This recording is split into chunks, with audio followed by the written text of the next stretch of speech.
Former Nigerian lawmaker Cairo Ojougboh and 2 others passed away while watching the AFCON 2024 semi-final between Nigeria and South Africa. Hi, welcome to What's Happening. These are the top 10 stories. At number 1, 12 newly elected members representing various federal constituencies have been sworn in today during a parliamentary session following victories in last Saturday's rerun elections. Amongst the 15 victorious candidates, 7 belong to the All Progressives Congress, 5 to the People's Democratic Party, 3 to the Young Progressives Party, and 1 to the Labour Party. The swearing-in ceremony, presided over by House Speaker Mr. Abbas Tajuddin, saw the new lawmakers taking their oath of office and allegiance at the National Assembly Complex. The constituencies represented include Kebbi, Ondo, Lagos, Kaduna, Cross River, Katsina, Jigawa, Sokoto, Yobe, Plateau, Akwa Ibom, and Anambra. At number 2, former Nigerian lawmaker Cairo Ojougboh passed away at 64 in his Abuja office while watching the AFCON 2024 semi-final between Nigeria and South Africa.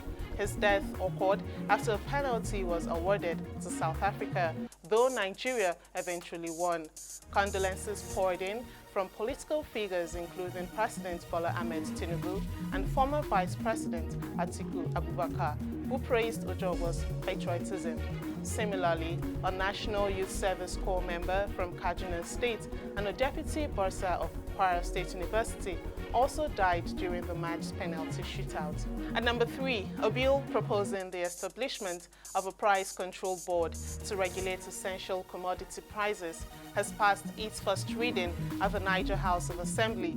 Sponsored by Issa Etsugai, the bill aims to address market challenges by restructuring supply and demand mechanisms, ensuring fair distribution of essential goods, and monitoring distribution modes and activities of commercial entities.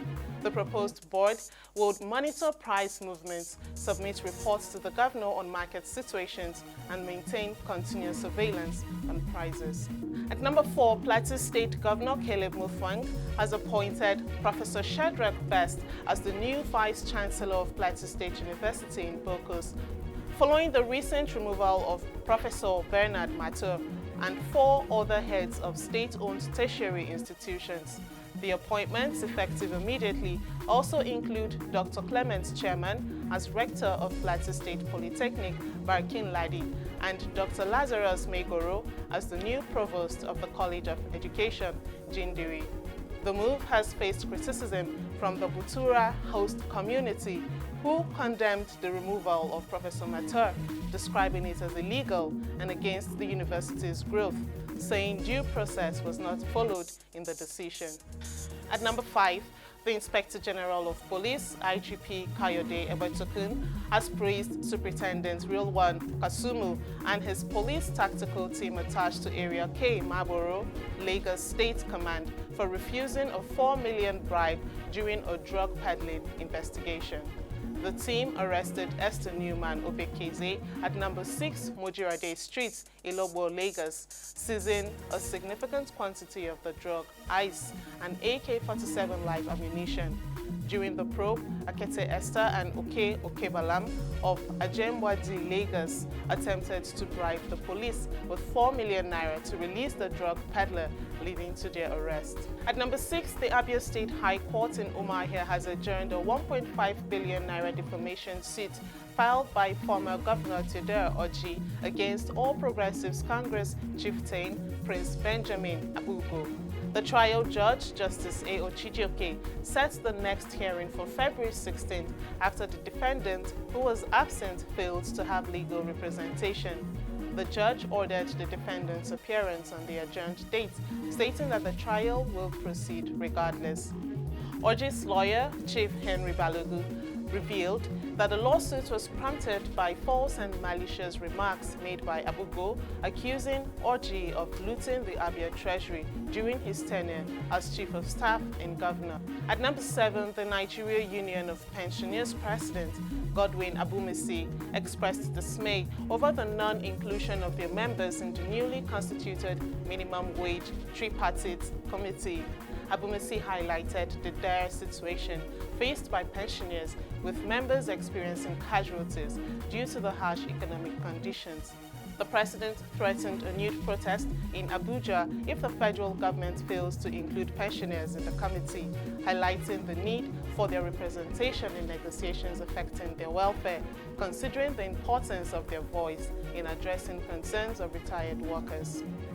At number 8, the Federal High Court in Abuja has ordered the Department of State Services, DSS, to pay 5 million naira in damages for the wrongful arrest and imprisonment of Sanusi Shuaib, an Abuja-based commercial driver.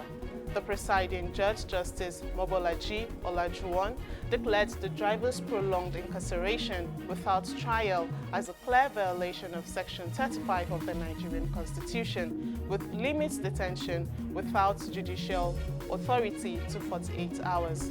The court criticized the DSS for exceeding its authority and said that any imprisonment beyond the initial authorized 20 days was unlawful, unconstitutional, and void.